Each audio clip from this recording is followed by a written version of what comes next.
Урматтуу окуучулар, кошуу жолун айтып түшүндүрүп берейин.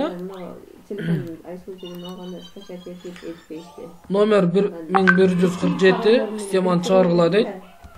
Асын көрөлү. 2x кошулган 11y барабар 15.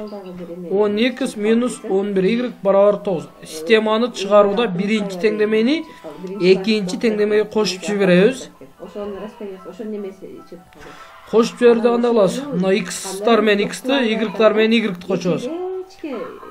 Көрө турган болсок, 2x кошулган 10x кошо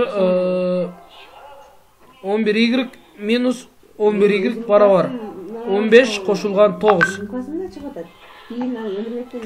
Демек 2x'га 10x кошсок 12x, 11y'га 11y'ди кемитебиз.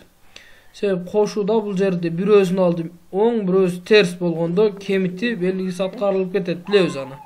Ал 0га барабар болот дагы, барабар 15ге 9 кошсок 24. Демек x барабар 24 бөлүнгөн 2. 12.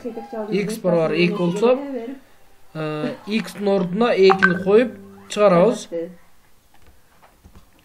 Чыгарсак 2x кошулган 11y барабар 15 болсо, x'тин ордуна 2ни кое турган болсок, 2 көбөйтүлгөн 2 кошулган 11y барабар 15 деп чыгарабыз. Анда эки жердеги 4 кошулган 11y барабар 15, 11y барабар 15 минус 4. 11y барабар 11, y барабар 11 бөлүнгөн 11. Y барабар 1 болот.